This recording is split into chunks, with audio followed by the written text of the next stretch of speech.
सुंदर कृष्ण पक्ष की त्रयोदशी को कार्तिक के महीने में धन्वंतरी देव का पूजन, धनतेरस का पूजन माना जाए। एक सुंदर भूमि पर देसी गाय का गोबर से लीपन कर कर, अगर गाय का गोबर ना मिले सुंदर जल से लीपन कर कर, वहां एक सुंदर चौक को पूर कर, आप सभी को ज्ञात होगा कि चौक पूरने में रंगोली का प्रयोग नहीं होता। आप लोगों को मालूम होगा चौक पूरने में आटा और हल्दी का प्रयोग होता है। आटे हल्दी का प्रयोग क्यों होता है? क्योंकि आटा समृद्धि को बढ़ाता है, लक्ष्मी वैभव को बढ़ाने वाली हल्दी होती है। इसलिए जब चौक पूरा जाता है भूमि पर तो चौक पूरते समय आटा हल्दी का प्रयोग करते हैं। थोड़ा सा चावल का दाना या गेहूं का दाना रख दिया जाता है, उसके ऊपर एक सुंदर चौकी, एक चौरंग, एक पाटा रख दिया जाता है। चौकी लगाएं, चौरंग लगाएं, पाटा लगाएं, उस पाटे पर एक सुंदर लाल वस्त्र धारण करा दें, लाल वस्त्र बिछा दें। एक थाली लें, उस थाली पर कंकु से, रौली से, कुंकू से गिला कर कर स्वस्तिक का निर्माण कर, स्वस्तिक का निर्माण कर कर घर में अगर चांदी का सिक्का हो, अगर चांदी का सिक्का नहीं हो, चांदी का कॉइन नहीं हो, तो अपने घर का 1 का सिक्का, 2 का सिक्का, 5 का सिक्का, 10 का सिक्का, जो भी आपके घर में हो वो कॉइन ले लें महाराज, उसको थाली के अंदर रख दें स्वस्तिक के ऊपर। फिर उसका स्मरण करें। आटे के 7 दिए बनाएं, एक थाली में, एक प्लेट में रख लें, घी के दिए बनाएं और उसमें सुंदर बाती को लगा दें। ध्यान दीजिएगा, इसमें जो बाती लगेगी वो लंबी बाती लगेगी। लक्ष्मी जी की पूजन में जितनी भी बाती लगे वो लंबी लगे। महाराज घी के दिए लगा दें 7, सातों दियों को प्रज्वलित कर लें, प्रकट कर लें। एक दिया तेल का लगा लें।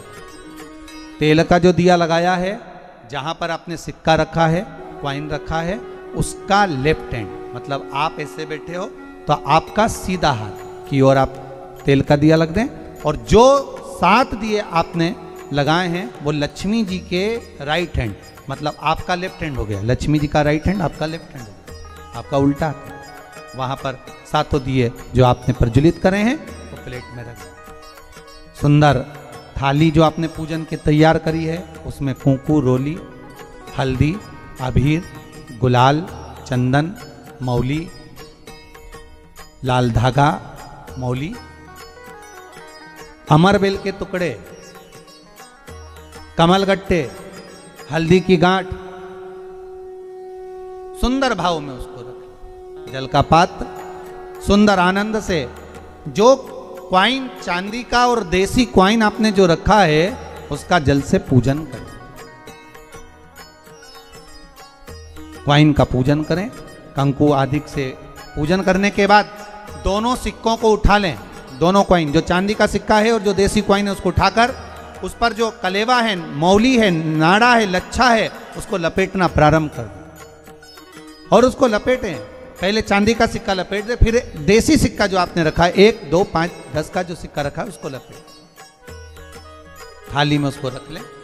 फिर वापस उस पर जल का छींटा देकर उसका पूजन करें। महाराज हल्दी, रौली, मौली, चंदन आदि लगाकर सुंदर भाव से चावल को हल्दी में भिगो लें और पीले चावल कर कर उल्टे हाथ में चावल लेकर माता लक्ष्मी के ऊपर जो 2 सिक्के रखे हैं उनका पूजन करें।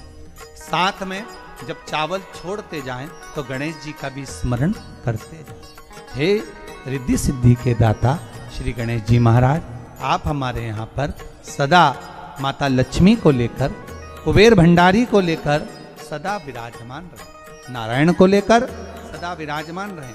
चावल छोड़ते जाएं और बाबा से विनती करते जाएं, माता लक्ष्मी से निवेदन करते जाएं। भगवान शिव का स्मरण करें, भगवान नारायण का स्मरण करें, माता लक्ष्मी का स्मरण करें, रिद्धि सिद्धि के दाता भगवान श्री गणेश जी महाराज का स्मरण करें।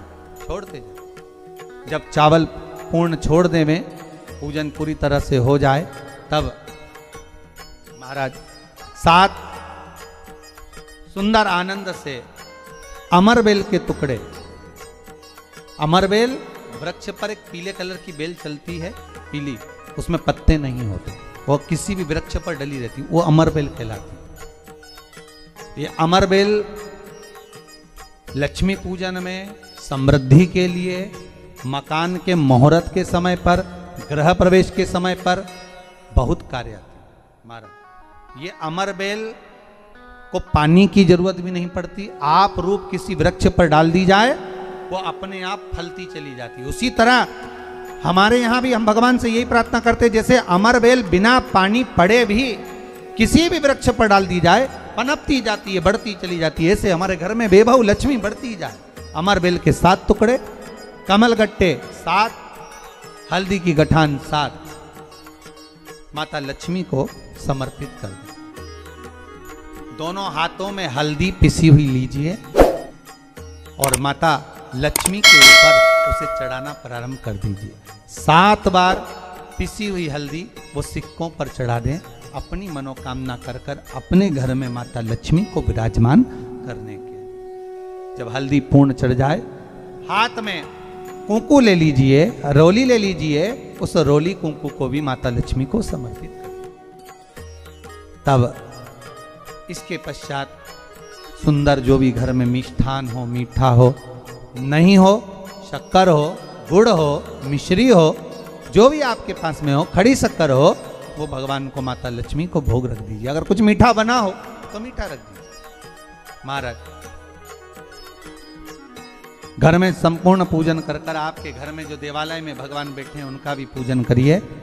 पूजन करने के पश्चात आप माता लक्ष्मी से निवेदन करिए, हे माँ आप हमारे यहाँ सदा विराजमान हो।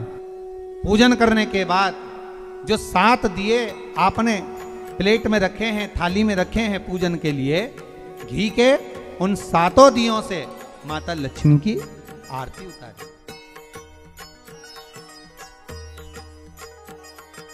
उन 7 दियों से माता लक्ष्मी का पूजन करिए। माता लक्ष्मी से विनती करिए, मां के पुत्र हैं, मां आप हमारे घर का रास्ता भूल गई हो, बहुत कष्ट है, बहुत दुखी है, पर भगवान शिव पर विश्वास कर कर, कुबेर भंडारी पर, कुबेरेश्वर महादेव पर विश्वास कर कर, भगवान नारायण के सुंदर प्रसंगों पर विश्वास कर कर, मां भगवान शंकर का अनुमोदन कर कर, हे मां आप हमारे घर में विराजमान हो, आप हमारे मार्ग को, हमारे घर को, हमारे घर के रास्ते को, हमारे घर के द्वार को आप भूल गई हो मां। हे बेबहू लक्ष्मी, हे धन लक्ष्मी, हे संतान लक्ष्मी, हे मां लक्ष्मी, हे धान्य लक्ष्मी, आप हमारे घर में विराजमान। 7 दीप जो प्रज्वलित करे हैं उससे माता की आरती उतारिए। फिर माता को झोली पसार कर प्रणाम कर कर भूमि पर नमन करो। जब झोली पसार कर प्रणाम करें, झोली को अपनी ओर गिरा लें और माता को नमन कर कर जो 7 दिए आपने लगाए हैं, उन 7 दिए को अलग अलग स्थान पर ले जाकर, जैसे घर के हॉल में, एक रसोई घर में, एक जहां पर आप लक्ष्मी रखते हो उस स्थान पर, एक घर के द्वार के पास में, एक तुलसी के क्यारे के पास में, ऐसे अलग अलग 7 स्थान पर उन दीप को रख दिया है। एक भगवान का जहां पूजन हुआ है, लक्ष्मी की जहां आराधना करी, एक दीप वहां पर भी रखा जाए। जो तेल का दिया लग रहा है उसके पास माता का माता लक्ष्मी से निवेदन करें, हे मां कृपा सागर, करुणा सागर मां, आप भगवान विष्णु के साथ विराजमान हो, आप भगवान नारायण के साथ में हमारे यहाँ सदा विराजमान हो मां, ऐसी कृपा कर। महाराज मां से विनती कर कर बड़ा उत्साह, बड़ा उमंग, बड़ा आनंद रखना। आपने अगर धन्वंतरी की पूजन करी है, धनतेरस की पूजन करी है, कोई वस्तु, कोई सामग्री अगर आप लेकर आए हो, कोई पात्र लेकर आए हो, कोई तांबे का पात्र लाए हो, जो भी वस्तु आप नहीं लेकर आए हो उसका भी पूजन उसी दिन कर लेना चाहिए।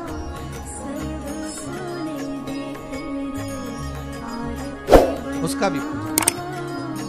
ये लक्ष्मी अगर आप धनवंतरी का पूजन करते हो, धनतेरस का पूजन सुंदर कार्तिक के महीने की कृष्ण पक्ष की त्रयोदशी को अगर आप कर रहे हो तो ये लक्ष्मी भले मेरे साथ वैकुंठ में जाकर रहे, पर लक्ष्मी का एक अंश तुम्हारे घर से कभी नहीं जाएगा, वो सदा विराजमान रहेगा। ऐसी है मां धन्वंतरी की पूजा।